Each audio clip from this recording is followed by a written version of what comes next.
नमस्कार, मी अनुजा. मुंबई तकच्या गणित लोकसभेचं या लोकसभा निवडणुकीच्या आमच्या विशेष सिरीजमध्ये आपल्या सगळ्यांचं स्वागत.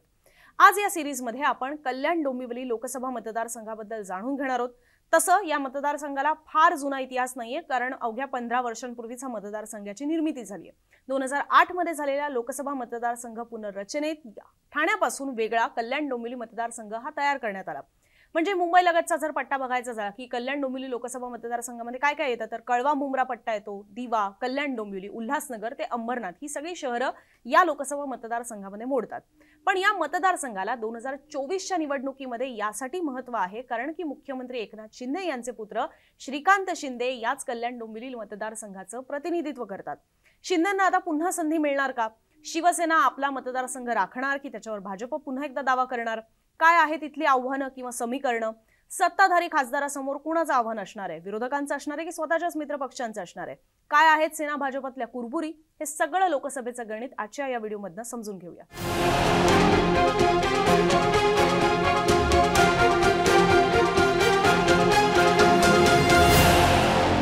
2008 मध्ये तयार झालेल्या कल्याण डोंबिवली लोकसभा मतदारसंघामध्ये पहिली निवडणूक झाली 2009ला.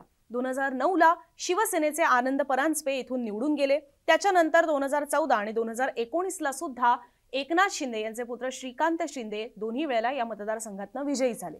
म्हणजे मतदारसंघाच्या निर्मितीपासूनच शिवसेनेचा हा गड राहिला हे काही वेगळं सांगायला नको, अगदी स्पष्ट आहे.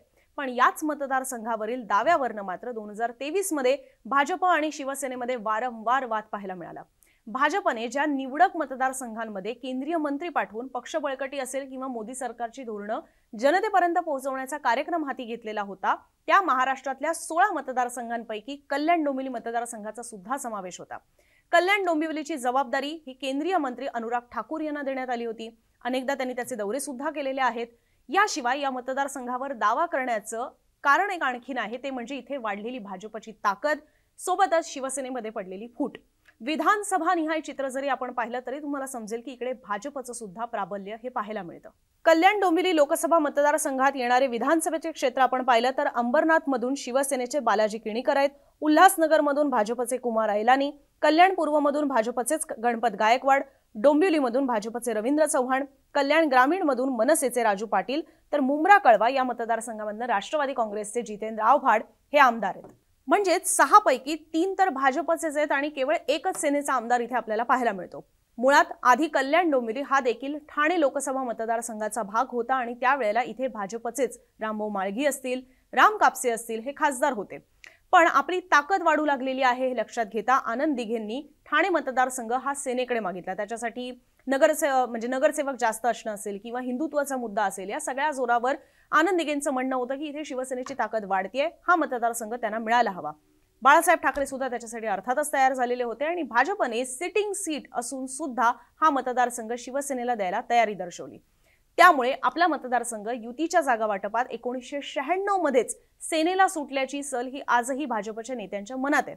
तेव्हा जागा वाटपात ठाणे तर गेलाच होता, पण सोबत 2009 मध्ये आलेला कल्याण हा मतदारसंघ सुद्धा सेनेसोबत गेल्याने स्थानिक आत्ताचं जे भाजप आहे ते सुद्धा नाराज पाहायला मिळतं. मात्र 2014 नंतर विकास, मोदींचा चेहरा आणि वाढती ताकद पाहता आता भाजपने सुद्धा कल्याण डोंबिवलीवर दावा करायला सुरुवात केली आहे. पण सिटिंग सीट, त्यात मुख्यमंत्री एकनाथ शिंदेंच्याच मुलाच्या जागेवर जर भाजप दावा करत असेल तर स्थानिक शिवसैनिक सुद्धा काही शांत बसले नव्हते, ते सुद्धा संतापले आणि यावरूनच 2023 मध्ये कल्याण डोंबिवलीत वारंवार सेना भाजपमध्ये खटके उडाले. पण आता हा वाद काहीसा निवळलाय. शिवसेना भाजप युतीच्या जागा वाटपात कल्याण आणि ठाणे दोन्ही सेनेकडे आहेत.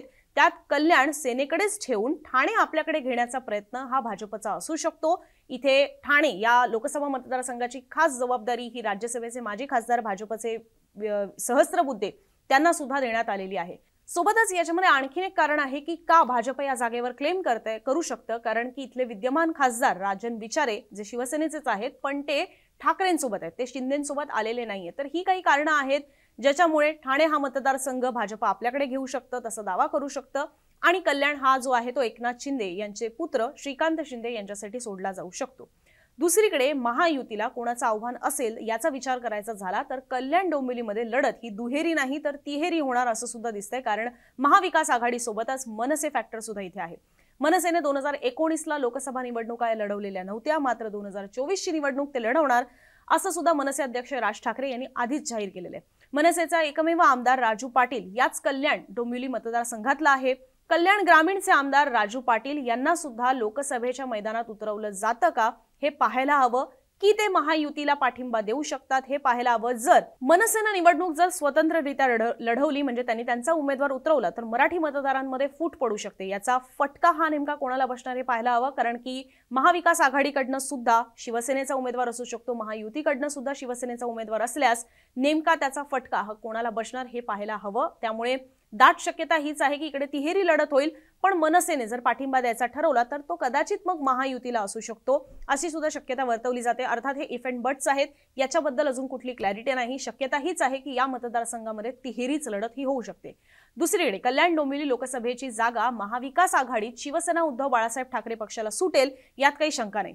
ठाकरे गटाकडून सेनेचे माजी आमदार सुभाष भोईर आणि कल्याण लोकसभा संपर्क प्रमुख सदानंद थरवळ यांच्या नावांची चर्चा आहे, त्यामुळे इथे ही तिहेरी लढत होऊ शकते हे आपल्याला इथे पाहायला मिळते। आता इथले प्रश्न काय आहेत तर मुळात कल्याण डोंबिवली हा जर पट्टा पाहिला तर इथे मोठ्या संख्येने कामगार वर्ग जो आहे तो मुंबईत येत असतो, त्यामुळे इथे रेल्वेच्या समस्या, मुंबई लोकलच्या समस्या या अनेकदा या मतदारसंघातल्या अनेक मतदारांना अनेकदा भेडसावत असतात। सोबत पावसाळा असल्यानंतर जर कल्याण डोंबिवलीमधले रस्त्यांचे फोटो समोर आले नाहीत तरच नवल आहे, कारण की इथे वारंवार खड्ड्यांची समस्या ही सुद्धा आपल्याला पाहायला मिळते। क्वचितच रस्ते असे असतात की जिकडनं तुम्ही वाहनं चालवू शकता, इतक्या मोठ्या प्रमाणात या मतदारसंघातल्या रस्त्यांवर खड्डे हे पाहायला मिळतात। शिळफाट्यावरची वाहतूक कोंडी असेल, जी काही प्रमाणात आता निवडली असली तरी वाहतूक कोंडी ही सुद्धा एक कल्याण डोंबिवली लोकसभा मतदारसंघातली मोठी समस्या आहे। आणि अर्थात गावांचा सुद्धा काही प्रश्न आहेत, जी गावं कल्याण डोंबिवलीमध्ये समाविष्ट होण्यासंदर्भातले सुद्धा मुद्दे हे अनेकदा चर्चेत येत असतात। पाण्याचा प्रश्न सुद्धा अधूनमधून हा असतो, तर हे काही स्वाभाविकपणे महत्त्वाचे प्रश्न आहेत जे या मतदारसंघात महत्त्वाचे ठरतात। पण या मतदारसंघांमधलं आपण बघायचं झालं तर मोठ्या प्रमाणात अर्थात इथे मराठी वस्ती हे आहेच, पण सोबतच गुजराती आणि दक्षिण भारतीय सुद्धा काही प्रमाणात इथले मतदार हे आहेत, त्यांची सुद्धा मतांची टक्केवारी तितकीच महत्त्वाची ठरते। आणि म्हणूनच कल्याण डोंबिवली मतदारसंघामध्ये आपल्याला बऱ्याचदा खरं तर गेल्या काही वर्षांमध्ये श्रीकांत शिंदे यांच्याकडनं खास करून दांडिया नवरात्र उत्सव सुद्धा हे एकदम मेगा इव्हेंट असल्यासारखे साजरे करताना पाहायला मिळतात, त्यामुळे तेही मतदार इथे खूप मोठ्या प्रमाणात आहेत। बिल्डर्स असतील किंवा नवनवीन कॉम्प्लेक्सेस असतील त्याची सुद्धा इथे बांधणी होऊ लागलेली आहे, जिथे मोठ्या प्रमाणात गुजराती असतील ते येताना आपल्याला पाहायला मिळतात, त्यामुळे तो फॅक्टर सुद्धा तिथे महत्त्वाचा ठरतो। बुलेट ट्रेनच्या हिशोबाने सुद्धा हा पट्टा महत्त्वाचा ठरतो, कारण ठाणे आणि दिवा म्हणजे ठाणे हा मतदारसंघ जरी वेगळा असला तरी दिवा पट्टा सुद्धा कल्याण डोंबिवली मतदारसंघामध्ये येत असतो, त्यामुळे हे काही महत्त्वाचे फॅक्टर्स आहेत या लोकसभा मतदारसंघातले। तुमच्या मते कल्याण डोंबिवली लोकसभा मतदारसंघाचं काही वेगळं गणित असेल तर ते सुद्धा तुम्ही मांडू शकता। तुमच्या मते इथे कोण जिंकू शकतं हे सुद्धा तुम्ही कॉमेंट बॉक्समधून आमच्यापर्यंत पोहोचवू शकता। महाराष्ट्रातल्या 48 लोकसभा मतदारसंघांचे अशाच पद्धतीने गणित हे आम्ही मुंबई तकच्या YouTube चॅनलवर तुम्हाला समजावून सांगितलेलं आहे। त्याच्यासाठी मुंबई तकच्या YouTube चॅनलवर जाऊन प्लेलिस्टमध्ये तुम्ही हे सगळ्या मतदारसंघाची इतिहास पाहू शकता। सोबतच mumbaitak.in या आमच्या वेबसाईटवर सुद्धा तुम्हाला ही सविस्तर माहिती वाचता येईल। असेच माहितीपूर्ण व्हिडिओ पाहण्यासाठी बघत रहा मुंबई तक।